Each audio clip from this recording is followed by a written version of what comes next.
नमो अरहंताणम नमो अरहंताणम नमो अरहंताणम। फिर नहीं उलझेंगे आप कि कल्पना करनी है, चिंतन करना है, विचार करना है। आप 3 भागों में बांट लें, अनावश्यक विचार, अनावश्यक कल्पना और अनावश्यक स्मृति।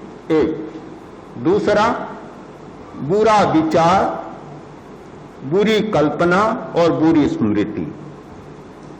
फिर आवश्यक विचार, आवश्यक कल्पना, आवश्यक स्मृति, अच्छा विचार, अच्छी कल्पना, अच्छी स्मृति। नियंत्रण किस पर करना है? पहले 2 बातों पर, अनावश्यक है और जो बुरा है उस पर नियंत्रण करना है। जब आप नहीं जान जाते कि स्विच ऑन कैसे होता है, स्विच ऑफ कैसे होता है, बटन को दबाना नहीं जानता, वह कैसे कर सकता है? एक कोई गांव का आदमी जिसने कभी पहले बिजली देखी नहीं, शहर में आया और होटल में ठहरा, सोने लगा तो सोचा दिया बुझा दूं। सोते समय तो प्रकाश नहीं होना चाहिए, नींद अच्छी आती है अंधेरे में। दिया बुझा दूं, पास में गया और फूंक मारी, बुझा नहीं दिया। तो दूसरी बार फूंक मारी तो भी नहीं बुझा, तीसरी बार बहुत जोर से फूंक मारी तो भी दिया नहीं बुझा। सोचा शहर का दिया भी बड़ा विचित्र होता है, गांव का दिया तो एक बार फूंक मारने से बुझ जाता है, ये तो बड़ा विचित्र है। तो जो होटल का बेरा था उसने देख लिया, घूमता घूमता आया, देख लिया, सोचा क्या कर रहा है। जाकर पूछा भाई क्या कर रहे हो? अरे क्या कर रहा हूं, ये दिया भी इतना जिद्दी है कि घुसता ही नहीं है, क्या हो गया? उसने कहा यह शहर का दिया ऐसे नहीं घुसता। जाकर बटन दबाया और दिया बुझ गया। तो हम जब जानते ही नहीं, नियम को नहीं जानते, नियंत्रण हमारा नहीं होता, तो न तो प्रकाश किया जा सकता, न प्रकाश को गुल किया जा सकता, न बुझाया जा सकता।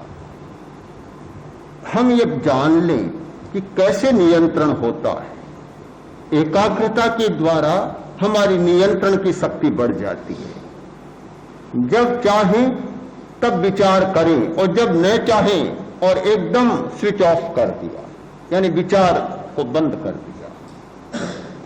ये तो सब अनुभव करते होंगे कि मनुष्य के मन में अकारण बुरी कल्पना उठ जाती है, बुरी संभावनाएं, संदेह पैदा होता है, न जाने क्या हो जाएगा। लड़का गया तो है पर पता नहीं क्या हो जाएगा, मैं जा तो रहा हूं पर पता नहीं क्या हो जाएगा।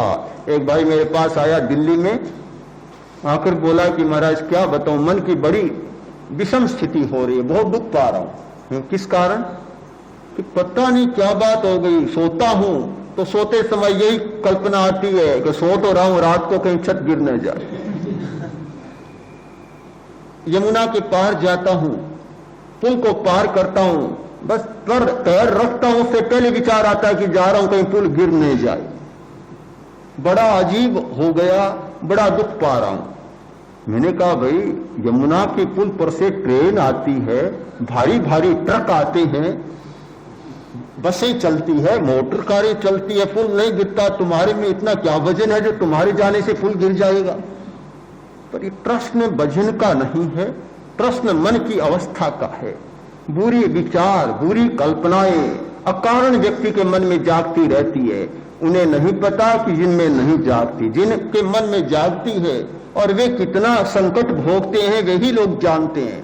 इतने परेशान होते हैं, जिनमें डिप्रेशन हो जाता है, जिनके और मानसिक बीमारियां हो जाती है, उन लोगों को पता है कि किस प्रकार के संकट वे मन के कारण भोगते हैं। कोई घटना नहीं, कोई कारण नहीं, परिस्थिति नहीं, पर अपनी कल्पनाओं, अपने विचारों के कारण इतने पीड़ित और ग्रस्त रहते हैं कि बस कोई कुछ कहा नहीं जा सकता। हमारी नियंत्रण की क्षमता बढ़ जाती है एकाग्रता के द्वारा। जब चाहे तब विचार करें, जब चाहे तब विचार को रोक दें। जब चाहे तब कल्पना करें, जब चाहे तब रोक दें। करना सरल है, रोकना बहुत कठिन है। विचार करना तो ठीक है, आप विचार करते चले, कोई कठिनाई नहीं, पर जब चाहे कि विचार को रोकना है बड़ा कठिन होता है। और तो जाने दें, सोने का समय है, नींद का समय है, फिर भी विचारों का तांता नहीं टूटता, कल्पनाओं का तांता नहीं टूटता, सताने लग जाता है। एकाग्रता के द्वारा हमारी ये शक्ति, नियंत्रण की क्षमता बढ़ जाती है कि हम बुरी कल्पनाओं को, बुरे विचारों को रोक सकते हैं, अनावश्यक कल्पनाओं और अनावश्यक विचारों को रोक सकते हैं, अनावश्यक स्मृतियों को रोक सकते हैं। पहली बात नियंत्रण की क्षमता। जिसमें नियंत्रण की क्षमता नहीं होती वह ऊर्ध्वगमन नहीं कर सकता, ऊपर नहीं चढ़ सकता। नियंत्रण की क्षमता ही नहीं है, कैसे ऊपर चढ़ेगा।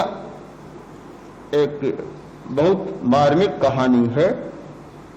राजा के सामने एक हाथी लाकर खड़ा किया गया।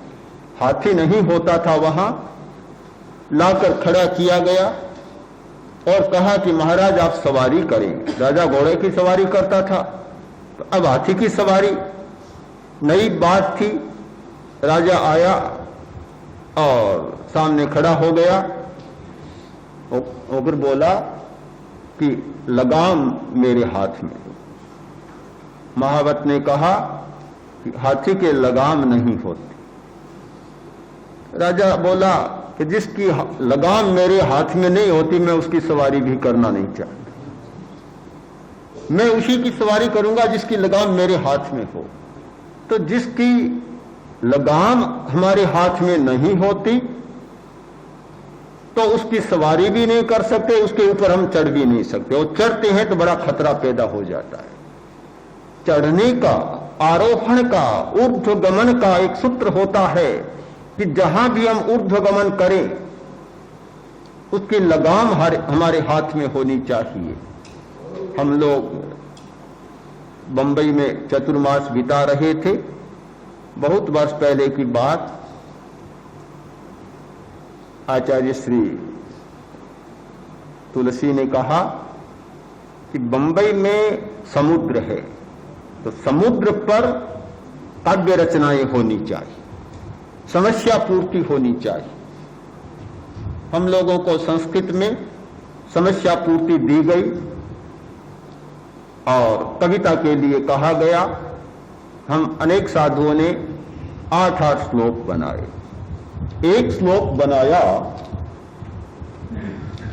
उसका तात्पर्य मैं आपको बताता हूं।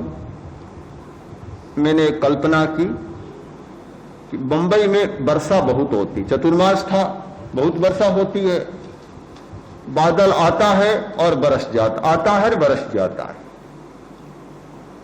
ऐसा क्यों होता है? कारण क्या है? अन्यालंबन तो यदूर्ध्वगमनम तन्नास्ति रिक्तम भया।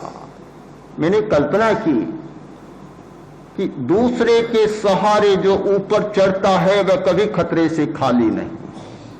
पानी समुद्र से उठा, भाप उठी और आकाश में गई, हवा के सहारे बादल चला, हवा के सहारे चला था, चल रहा था, किंतु हवा ने धोखा दिया और नीचे पानी गिर गया। क्यों गिरा? कि अन्यालंबन तो यदूर्ध्वगमनम तन्नास्ति रिक्तम भया। दूसरे के सहारे ऊपर चढ़ना और दूसरे के सहारे ऊपर चलना कभी खतरे से खाली नहीं होता। हवा की मर्जी हुई, चलाता रहा और हवा प्रतिकूल बनी और हवा ने मुंह बदला और पानी बेचारा नीचे गिर गया। तो हमेशा यह होता है कि जिसकी लगाम हमारे हाथ में नहीं है, हमारे मन पर, हमारी वृत्तियों पर, हमारे आचरणों पर, हमारे व्यवहारों पर हमारा नियंत्रण नहीं है, तो आप निश्चित माने कि हमारा जीवन सुरक्षित नहीं है। कभी भी दूसरा कुछ भी कर सकता है।